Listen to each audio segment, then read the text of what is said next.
This is Anirban Bhattacharya and welcome to new video of my channel. So আজকে আমি কথা বলবো এই ভিডিওতে আমার বস বেঙ্গলি মুভির ট্রেলারটা নিয়ে, যেটা জাস্ট কয়েকদিন আগেই বেরিয়েছে।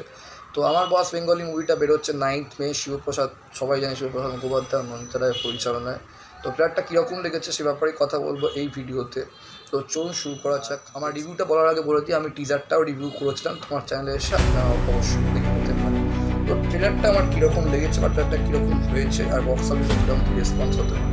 দেখুন, সত্যি কথা বলতে ট্রেলারটা খুবই ভালো হয়েছে, বেশ ভালো হয়েছে। আমি টিজারটা যখন দেখেছিলাম, টিজারটা দেখি আমি একটা গল্প আন্দাজ করেছিলাম, এক্স্যাক্টলি তাই সেটাই গল্প, একটা মা ছেলের গল্প। শিবপ্রসাদ মুখোপাধ্যায় এখানে একটা কর্পোরেট ওয়ার্ল্ড অফিসে চাকরি করে, সেখানকার বস, এবং আর মা হচ্ছে রাখি গুলজার মানে জাস্ট হার্ট সার্জারি থেকে রিকভারি করার চেষ্টা করছে, এবং সে কন্টিনিউয়াসলি অপেক্ষা করে কখন তার ছেলে আসবে, অর্থাৎ শিবপ্রসাদ মুখোপাধ্যায়। এবং যে টেক কেয়ারটা একটা ছেলের মা বয়স হয়ে গেলে মানে করা উচিত, সেই টেক কেয়ারটা সে এক্সপেক্ট করছে তার ছেলে থেকে, সেই টেক কেয়ারটাই সে করে। তাকে 24 ঘন্টা দেখাশোনা করার জন্য একটা নার্স রেখে, তার মা চায়, অর্থাৎ রাখি গুলজার চায় তাকে ছেলে সেই সময়টা ছেলে একইভাবে মানে ক্যাম্পার করি তার মাকে। ছেলের মা চাইছে তাকে একদম খাইয়ে দিই, মানে আপনার স্কিলও দেখে বুঝতে পারবে যে মা বলছে তোমার আমি চাই তুই আমাকে খাইয়ে। মানে যে মা যখন ছেলে যখন ছোটো থাকে মা ছেলেকে খাইয়ে দেয়, তো মা এখন বয়স হতে পারে, মা চাইছে ছেলে মাকে খাইয়ে। একজনের ছোটো আমার বলবে তুমি এখন এত ছেলের মানুষ কেন।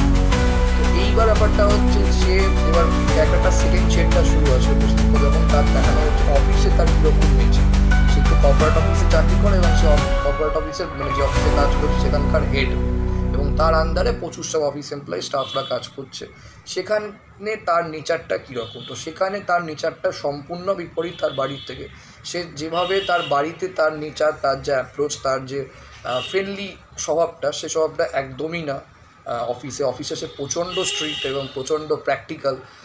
যে শুধু কাজ বোঝে, মানে এমপ্লয়ি যারা আছে তাদের যে একটা কোনো বাড়িতে সমস্যা আছে, তাদেরও একটা পার্সোনাল লাইফ আছে, এবং কাজ করতে করতে তারা ভীষণই স্ট্রেসড হয়ে যাচ্ছে, কিন্তু তাও তাদেরকে তাদের পার্সোনাল লাইফ ইমোশনস না কিছু বুঝে তাদের কন্টিনিউয়াসলি তারা কাজ করছে। সে তুলনা আনছে যে অন্যান্য অফিসে যেখানে এতক্ষণ কাজ করছে, সেখানে আমরা 50 আওয়ার্সও কাজে কমপ্লিট করতে পারছি না। তো তার এদিকে কন্টিনিউয়াসলি এমপ্লয়িরা চেষ্টা করে যাচ্ছে, কিন্তু হয়তো যদি তাদেরও প্রত্যেকটা মানে এমপ্লয়িদেরই কিছু না কিছু অসুবিধা আছে। যেমন উত্তমকর নাতি যে গৌরব, ও মানে ওকে দেখানো হচ্ছে ওর বাড়িতে ওর বাবা প্রচণ্ড অসুস্থ, মানে বাবা ওয়েট করে থাকে একই, যাকে বলে যেরকম রাখি গুলজার ওয়েট করছে শিবপ্রসাদ মুখোপাধ্যায় কখন অফিস থেকে ফিরবে তাকে খাইয়ে দেবে। তো সেরকম একইভাবে সেরকম ওয়েট করছে, যাকে বলে তোমার গৌরব কখন বাড়িতে ফিরবে এবং তার বাবা তার সঙ্গে খাবে বা সেই সময়টা দেবে, যাকে বলে ছেলে বাবাকে। সেই জন্যে ও কাজে অতটা কনসেন্ট্রেট করতে পারছে না, অসুবিধা হচ্ছে।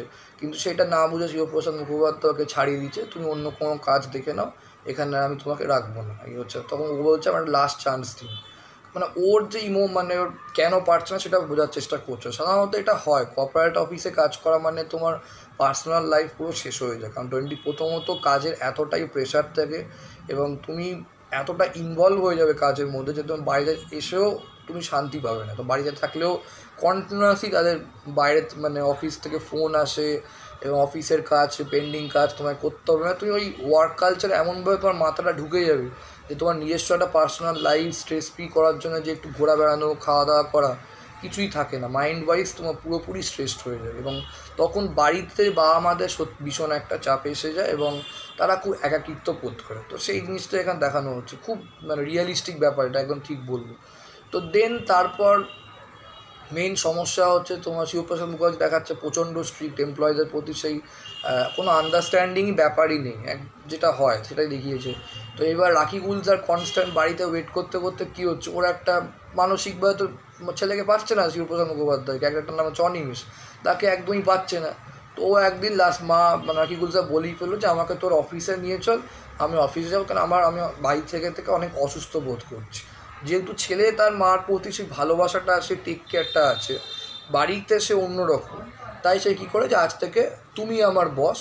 তাই শিবপ্রসাদ মুখোপাধ্যায় তার চেয়ারে রাখি গুলজারকে বসিয়ে দেয়, এবার তুমি ডিসিশান নেবে, যা করা করবে, আমি কিছু করবো না।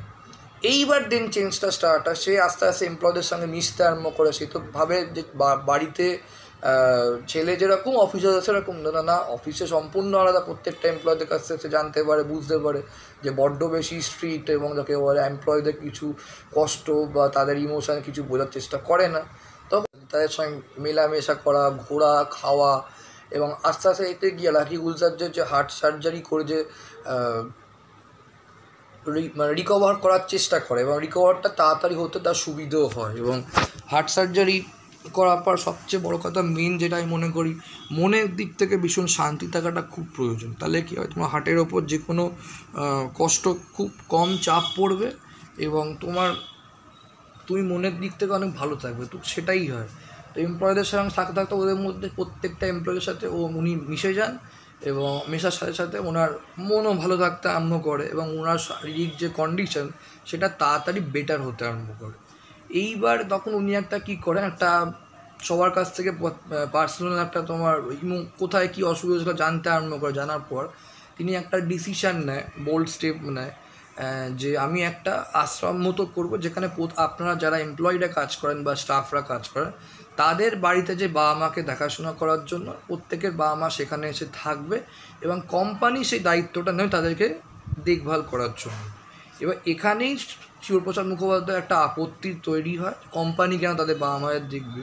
আর এই বাবা মাদের তারা যদি নিজেরা যদি দেখতে না পারে, তা আশ্রমেই যদি পাঠিয়ে দিতে, তারা ছেলে দেখলে আমিও তো কাজ করছি, আমি ছেলে যদি তোমাকে দেখতে পারি বাড়িতে গিয়ে, কিছুটা সময় দিতে পারি, তারা কেন পারবে না? তো এইবার একটা ক্ল্যাশ সৃষ্টি হয় তোমার মা আর ছেলে। তার জন্য ট্রেলারটার এন্ডে লাস্টের ডায়ালগ আছে, যে প্রথম মধ্যে একটা পার্কে রাখি গুলজারকে বলছে তার মাকে, যে আমার মনে হয় তুমি বাড়িতে আবার যাও, এই বস হিসেবে যে তোমার দায়িত্বটা পালন করতে আমি দিয়েছিলাম সেটা তুমি প্লিজ আর থেকো না। আমি নিজে যে বসের জায়গাটা কাজটা করি সেটা আমি নিজের কাজে নিজেই কন্টিনিউ করি, নইলে আমাদের মধ্যে একটা বিবাদ সৃষ্টি হতে পারে, মানে একটা ডিফারেন্স তৈরি হচ্ছে। এই হচ্ছে ব্যাপার, মানে সেই যে ভালোবাসার সম্পর্কটা, সেই যে ছেলের যে মার প্রতি টেক কেয়ার, এবং ছেলের যে মার প্রতি একটা তোমার কেয়ারিং যে অ্যাটিটিউডটা, সেটা কোথাও গিয়ে এবার নষ্ট হয়ে যেতে পারে। তো এবার এবার শিবপ্রসাদের যে এই যে নেচারটা এত স্ট্রিক্ট হয়ে গেছে, ট্রেলারের মাঝখানে শ্রাবন্তীর সঙ্গে একটা মানে একটা ক্যারেক্টারটা ইন্ট্রোডাকশন করেছে, যে তার সাথে একটা সম্পর্ক ছিল পাস্টে, এবং সামাও কোনো কারণে সম্পর্কটা তার টেকেনি, বা শিবপ্রসাদ সেখানে এত দোষ আছে কোনো। শ্রাবন্তী দেখাচ্ছে পরে অফিসে আবার ফিরে এসছে ওর সঙ্গে দেখা করতে, সেখানে রাকি গুলজার ওকে মানে জড়িয়ে ধরছে, বোঝানোর চেষ্টা করছে। তো এইবার কেন রিলেশনশিপটা ভেঙে গেছে বা কী হবে, সব কিছু দেখতে গেলে সিনেমাটা দেখতে হবে 9। তো ওভারঅল ট্রেলারটা বেশ ভালো। ট্রেলারটা যেভাবে এডিটিং হয়েছে, ব্যাকগ্রাউন্ড মিউজিকটা খুব ভালো হয়েছে। ডিরেকশন ওয়াইজ কী বলবো, শিবপ্রসাদ মুখোপাধ্যায় এবং নন্দিতা রায় দুজন আন্ডারস্ট্যান্ডিং এবং টিম, মানে খুব ভালো বোঝে মানে কোন ইমোশনসটা ড্রামাটা কীভাবে তৈরি করতে হয়। তো সেটা খুবই ভালো হয়েছে বলবো। তো ওভারঅল ট্রেলারটা খুবই ভালো। এইবার আমার একটা ব্যাপারে মানে দুটো ব্যাপারে নেগেটিভ লেগেছে। প্রথমত কোথাও আমি মনে করি ট্রেলারটা একটু বড় হয়ে গেছে, কিছু ক্যারেক্টারকে সেভাবে এক্সপোজ করেনি, মানে আর কিছু ক্যারেক্টারকে বেশি দেখিয়ে দিয়েছে আমি বলবো। যেমন শ্রাবন্তী ক্যারেক্টার পুরো রিভিল করেনি, বোঝা যাচ্ছে শ্রাবন্তী জাস্ট ছোট্টটা গ্লিমস দেখিয়ে ছেড়ে দিয়েছে। গৌরবের যে ক্যারেক্টারটা সেখানেও অল্প জাস্ট গ্লিমস দেখিয়ে ছেড়ে দিয়েছে। আর একজন ক্যারেক্টার দেখাচ্ছে সে প্রেগনেন্ট, তাকে তখনও কাজে মানে প্রেশার ক্রিয়েট করে যাচ্ছে। বাকি ক্যারেক্টারগুলো সেভাবে রিভিল করেনি, ঠিক আছে বলবো।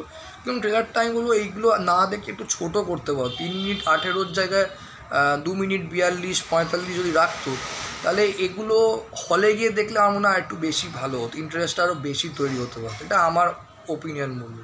আদারওয়াইজ নাহলে খারাপ না। আর কোথাও আমার মনে হয় বেশি রিয়ালিস্টিক দেখিলে হয়তো সিনেমাটা ফ্লপও হয়ে যেতে পারে, এটা আমার মনে হয়। কেননা যেহেতু কর্পোরেট ওয়ার্ল্ডে সত্যিই তো এগুলো হয়, এবার হলে গিয়েও আমরা সেটাই দেখছি যে এতটা রিয়ালিস্টিক ব্যাপারটা হয়তো কিছু কিছু মানুষ রিলেট করতে পারবে, যারা এখনও স্টিল মানুষরা স্ট্রাগল করছে, এবং যারা এই জিনিসটা জানে যে এই জিনিসটাই হয়, এতটাই মানে প্রেশার ক্রিয়েট করা হয় এমপ্লয়ীদের বলবো। তাদের আর পার্সোনাল লাইফ কিছু থাকে না, খালি প্রফেশনাল লাইফেই তারা ইনভলভ হয়ে যায়, এবং মাথার মধ্যে ওই ওয়ার্ক কালচারটাই বেশি ঘুরে বেড়ায়, যে ওয়ার্ক কালচারের বাইরেও একটা বাড়ি বলে একটা ব্যাপার আছে, সেটা তাদের মাথা থেকে বেরিয়ে যায় এরকম ব্যাপার। তো এটা 50-50 আমার মনে হচ্ছে হতে পারে, আমার প্রেডিকশান। এক নইলে বিশাল হিট করতে পারে, আর নইলে মুভিটা অ্যাভারেজ বিজনেস করতে পারে। বাট আমার মনে হয় বহুরূপীর মতন মেবি অতটা বক্স অফিসে ওয়ার্ক করবে না যতটা বহুরূপী বক্স অফিসে ওয়ার্ক করেছিল। আর নইলে হিট হবে, ওই যেটা বললাম অ্যাভারেজ বিজনেস করবে। তো এটাই বলা হয় ভিডিওতে। Thank you so much. ভিডিওটা ভালো লাগে লাইক করুন, কমেন্ট করুন, শেয়ার করুন, চ্যানেলটাকে অবশ্যই সাবস্ক্রাইব করে রাখুন for future update. Thank you so much.